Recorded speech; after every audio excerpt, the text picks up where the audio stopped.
Hello viewers, নিশ্চয়ই আপনারা সবাই ভালো আছেন। আজকের ভিডিওতে আমি ইসমাইল হোসেন আপনাদের সবাইকে স্বাগত জানাচ্ছি।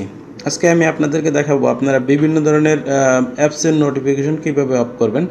যেমন ফেসবুক, মেসেঞ্জার, ইমো, ভাইবার যেগুলো আছে, তারপরে শেয়ারইট, ওরা দেখবেন বারবার আপনাকে মেসেজ নোটিফিকেশন পাঠায়। এটা একটা বিরক্তিকর বিষয়।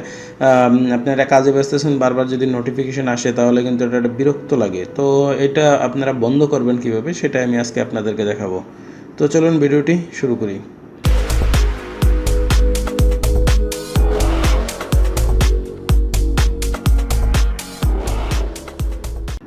তো ফার্স্টে বন্ধুরা, আমরা আমাদের যে কোনো মোবাইলের অ্যান্ড্রয়েড সেটের আপনার সেটিংস যে অপশনটা আছে, আপনারা এখান থেকেও সেটিংস অপশনে যেতে পারেন, অথবা আপনাদের এই সেটিংস যে আইকনটা আছে এটাতে ক্লিক করবেন।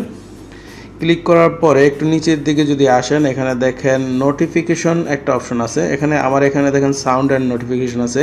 অন্য অন্য মোবাইলে দেখবেন শুধু নোটিফিকেশন নামে একটা অপশন আছে। তো আমি এই নোটিফিকেশন যে লেখাটা আছে এই অপশনে আমি প্রবেশ করব।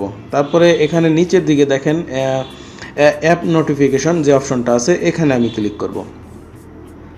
ক্লিক করার পরে আমার এই সেটে যতগুলো অ্যাপ্লিকেশন আপনার ইনস্টল করা আছে সবগুলো কিন্তু এখানে দেখাবে।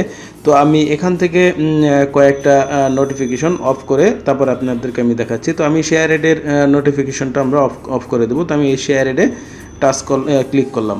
ক্লিক করার পরে এখানে দেখেন ব্লক নোটিফিকেশন, এখানে কিন্তু অফ করা আছে। এটা যদি আমরা অন করে দিই তাহলে কিন্তু এই শেয়ার এড থেকে আর কোনো নোটিফিকেশন আমাদের মোবাইলে আসবে না। তো এইভাবে আপনারা আবার ব্যাগে যান। আবার মনে করেন এখানে আমার এই যে একটা ইউটিউব আছে, ইউটিউবে যদি নোটিফিকেশন আমি অফ করে দিতে চাই তাহলে আমি ইউটিউবে ক্লিক করলাম। ক্লিক করার পরে আমি ব্লক নোটিফিকেশনে এভাবে ক্লিক করে দিলেই এই যে নোটিফিকেশনের পাশে যে ছোট্ট একটা বাটন আছে এটা অন করে দিলেই আপনাদের এই নোটিফিকেশনটা আপনাদের অফ হয়ে যাবে। তো এটা ব্লক করে দিলেন নোটিফিকেশনটাকে। তো এইভাবেই আপনারা আপনাদের যতগুলা অ্যাপ্লিকেশনের নোটিফিকেশন অফ করার দরকার আপনারা এইভাবে নোটিফিকেশনগুলো অফ করে দেবেন। তো আজকের ভিডিওটি মোটামুটি এই পর্যন্তই। যদি ভিডিওটি ভালো লেগে থাকে তাহলে অবশ্যই লাইক, কমেন্ট, শেয়ার করবেন এবং অবশ্যই আমার চ্যানেলটাকে সাবস্ক্রাইব করে রাখবেন পরবর্তী ভিডিও পাওয়ার জন্য। ওকে বন্ধুরা, আল্লাহ হাফেজ। যদি আপনি আমাদের চ্যানেলটাকে সাবস্ক্রাইব করে না থাকেন তাহলে এখনই সাবস্ক্রাইব করুন এবং পাশে আসা বেল আইকনটিতে ক্লিক করে আমাদের সাথেই থাকুন।